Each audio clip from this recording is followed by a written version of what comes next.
Hello भाइयों, क्या हाल चाल। जैसे कि हमने कल आपको लेवल बताए थे उसी के हिसाब से मार्केट ने काम किया है। गैप डाउन हुई, फिर हमारे धागे पे आई, टारगेट दिया, फिर उसके बाद यहाँ से फिर अपने बेस पे आई, फिर ये ऊपर गई, फिर दोबारा बेस पे आई, फिर ये ऊपर गई। यानी कि अगर हम बेस को समझे, अपनी लाइनों को समझे, तो उससे हमें प्रॉफिट बहुत अच्छा मिल सकता है। अब जैसे कि हम निफ्टी देखते हैं,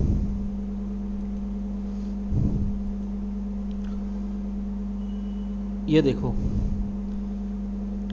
आज मार्केट सुबह यहाँ ओपन हुई 16 तारीख को। एक इसने गैप अप किया, फिर यहीं से ये ऊपर गई, फिर ये नीचे आई उसी लाइन में, फिर ये दोबारा ऊपर चली गई। यानी कि इसने अपना लो तोड़ा नहीं है। कोई भी एक कैंडल ऐसी नहीं है जो 15 मिनट की जहाँ पे तोड़ा हो जाए, जबकि मैंने ये 5 मिनट का लगा रखा है। तो यहीं से हमें अंदाज़ा लग जाता है कि हमारी मार्केट आज कॉल में ही रहने वाली है। अगर आप मैक्स पेन देखोगे तो मैक्स पेन हमारा ये आ रहा है 23,300, और आप इधर देखोगे तो 23,300 के लगभग 20-25 पॉइंट ऊपर नीचे चलेंगे। पर उसी पे अपने इसने अपना बेस क्रिएट किया और वहीं से ऊपर गई है। यानी कि 23,300 पे जिसने भी लिया होगा वो आराम से प्रॉफिट में गया होगा। उसी मैं तभी तो कहता हूँ कि भाई अपने लाइन को, सपोर्ट को ध्यान में रखो कि आज मार्केट ने क्या नया सपोर्ट बनाया है। वो आपको निफ्टी ट्रेडर्स में आराम से दिखने को मिल जाता है। बाकी आप इससे भी पता लगा सकती हो कि कहाँ पे आपका मैक्स पेन ज़्यादा है, क्या है क्या नहीं है। पर यह है कि जब तक आप लॉजिक से काम नहीं करोगे तब तक कोई फ़ायदा नहीं है। चलो आज के लेवल सुन लेते हैं। कॉल तो हमारी कल वाली है, ये वाली, ये है आपकी 23,300। कल ये अगर 142 को तो 142 के ऊपर जाती है तो हमें टारगेट 198 का पहला रहेगा, दूसरा रहेगा 247 का। बड़ा टारगेट है, छोटा नहीं है, क्योंकि अब आपको जितने भी लेवल मिलेंगे सब बिग ही मिलेंगे, स्मॉल टारगेट कोई नहीं है। ये तो हो गई हमारी पुट की। पर ये है कि आप एक बार देख लेना 15 मिनट की कैंडल यहाँ पे क्लोजिंग हो रही है नहीं हो रही है। 15 मिनट की कैंडल के बाद आप आराम से कर सकते हो, कोई दिक्कत नहीं आती फिर। या फिर बेस पे आए 11-12 बजे, 1 बजे, ज़रूरी नहीं है कि सुबह आप 9:30 बजे 9:15 पे आप बैठ जाओ। आराम से जब भी आपको बेस मिले तभी आप बेस से आप यहाँ से उठाओ ना, यहाँ से क्यों उठानी है। अगर आप बेस से उठाओगे तो आपको प्रॉफिट मिलेगा। ये तो हो गई कॉल की बात। अब कॉल की बात सुन लेना एक बार दोबारा। हमें यहाँ पे 15 मिनट की कैंडल की क्लोजिंग चाहिए, या फिर इस पर क्लोजिंग चाहिए। अगर गैप अप होती है, गैप डाउन होती है, तो हम ये देखेंगे ना कि हमारा बेस कहाँ बन रहा है, तो उसी के अकॉर्डिंग हम काम करेंगे। और ये हमारी पुट है हमारी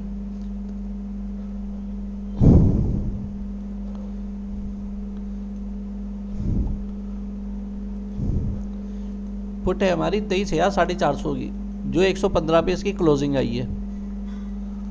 अब हम ये देखेंगे कि अगर ये इसको तोड़ देती है,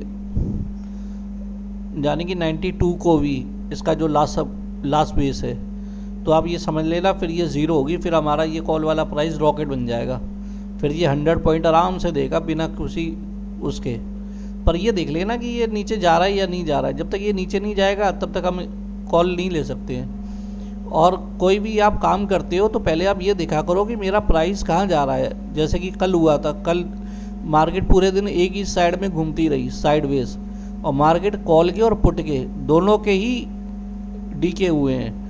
पर यह है कि कॉल के प्रीमियम ने एक बात उसमें सही लगी, जब भी वो बेस पे आया उसने कुछ ना कुछ पॉइंट आपको दिए हैं। तो उसी के हिसाब से हमें काम करना है कि हम ये देखना है कि हमारा बेस पे प्राइस कौन सा चल रहा है, हम उसी के अकॉर्डिंग काम करेंगे। अब पुट वाले के जो प्राइस हैं वो सुन लो। 139 के ऊपर हमें 15 मिनट की क्लोजिंग चाहिए। गैप अप या गैप डाउन होती है, गैप डाउन होती है फिर तो उसके चांस ही नहीं है ऊपर जाने के। अगर ये गैप अप होती है या 70 पे खुलती है इस पर, तो हमें 15 मिनट की कैंडल क्लोजिंग का वेट करना पड़ेगा। उसी के बाद हम अपना टारगेट बना सकते हैं। उससे पहले हम बना ही नहीं पाएंगे, क्योंकि हमें तो सबसे पहले कैंडल का वो देखना है ना कि मार्केट कॉल में या पुट में है। तो उसी के अकॉर्डिंग हम काम करेंगे तो हमें प्रॉफिट भी मिलेगा। पर यह है कि हमें सबसे पहले ये देखना पड़ेगा कि मार्केट अगर गैप अप या गैप डाउन खुलती है तो किसी ना किसी धागे पे तो आए, बेस पे तो आए। और किसी भी अगर ये बेस पे आती है तो आपको 100% प्रॉफिट मिलेगा। पर ये देख लेना कि हमारा ट्रेंड कॉल साइड में है या पुट साइड में है। अब जैसे कि हमारा कल का ट्रेंड कॉल साइड में था, तो हमें कॉल के धागे पे ध्यान देना है। अगर पुट पे है तो हमें पुट के प्रीमियम पे ध्यान देना कि कौन कौन सी लाइनें लगी हुई हैं, उसके अकॉर्डिंग हम चलेंगे तो हमेशा प्रॉफिट में रहेंगे। और बाकी 10-15 पॉइंट का स्टॉप लॉस कोई ज़्यादा स्टॉप लॉस नहीं होता, 10-15 पॉइंट का बहुत कम छोटा स्टॉप लॉस है। कई लोगों का तो 50-50 पॉइंट के स्टॉप लॉस होते हैं। अगर आपने भी कभी किसी का टेलीग्राम या ग्रुप लिया होगा तो इनके बड़े बड़े टारगेट होते हैं। मैं भी फंसा था कई बार, उसके बाद ये सीखा तब जाके मैं आज यहाँ तक पहुँचा हूँ। तो मैं कोशिश यही करता हूँ कि आप लोग भी कुछ ना कुछ सीखो, और सीखने पे फोकस रखोगे तो कम से कम ये है कि अपने लेवल आप खुद निकाल सकते हो, किसी के ऊपर भरोसा नहीं रहेगा। और जब तक आपको अपने पे भरोसा नहीं है तब तक आप लेवल देखो कि किसने क्या सोच के लगाए हैं। ये मैंने 1 आवर के लेवल लगाए हैं, तो आप भी देखो, कोशिश करो कि 1 आवर के, 15 मिनट के, 1 वीक के, जो भी आपको लेवल समझ में आए। पर 1 आवर और 15 मिनट के लेवल हमेशा सेम रहते हैं। तो आप ये देखो कि मार्केट किस साइड में है, किस साइड में नहीं है। बाकी अगर अच्छा लगा हो तो उसके लिए मुझे फॉलो और सब्सक्राइब जरूर करें, मेरा टेलीग्राम ज्वाइन जरूर करें। मैं टेलीग्राम पे आपको मैक्स पेन बताता रहता हूँ। धन्यवाद।